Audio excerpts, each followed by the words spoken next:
What we have to remember here is that I am not actually a black person.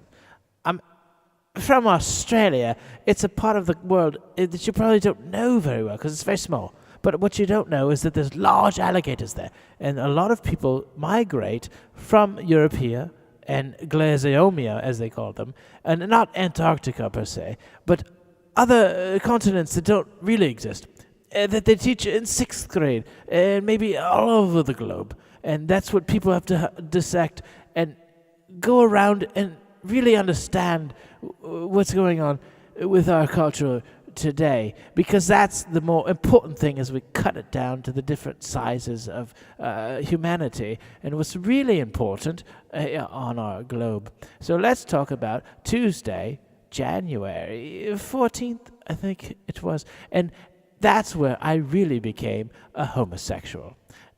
What I have to tell you is I have to push the agenda here that the truth is not really objective. It was more so that my uncle was a cheery fellow, and he got his fist and shoved it right up my ass. And when I was a young lad, that was very important for me to go forward and really express myself again as a faggotron. Now, what you don't really know is that my anus is huge, and that's okay, because it's from my uncle. And his dick was so large that it actually penetrated the equator. And if you really think about it, the equator is larger than the world itself. As a whole, mathematically, it's ginormous. And the heat that extrudes from the equator is one that you can't really equate, which is funny because of equator and the word equate, because they're so similar. But what I'm really trying to express here is that my grandfather taught me the ways of the ancient cheetahs and all of the humans that came before us, or any ancestors before them, any asteroids or meteors or something larger than a fish. But what I really want to invite you into my home for is my new cooking stove. It's the new wave oven. It can heat with transaction, conduction, invection. It's like a microwave on crack. This thing will heat your fish in 30 seconds or less. You'll be fed for a week. Your family will never starve again because you have the new wave oven. And that was invented by Chinese black people like myself. In fact, I know that a professor at the Nigerian hospital, me and him actually go to Buffalo Wild Wings at times, and we get the special sauces, some of which are very delicious, a Parmesan oregano.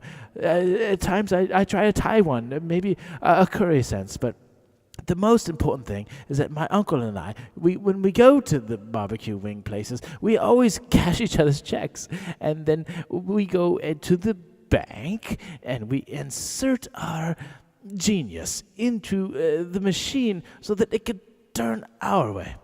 And it gives all of the money to us in a certain way, which is basically, it gives it to us for free as cash as a whole that we could continue to keep, and then we share it with our friends. And there's no way they can steal it because it was a bank transaction. So that's about all I have to say on this topic. I hope you have a great day. I'm going to try to drive my car a little bit more after I maybe give away some of my raisins that are so pure to me. They're so pure. I have a big sack of them, you know.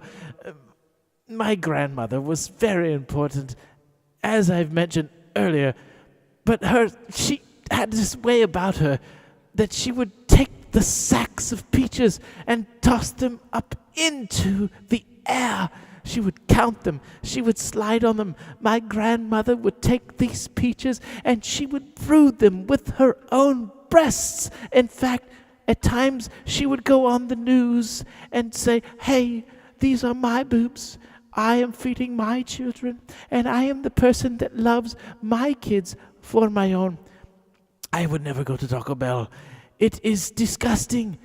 In fact, my children said that they would never go to Taco Bell as well because it is so foul."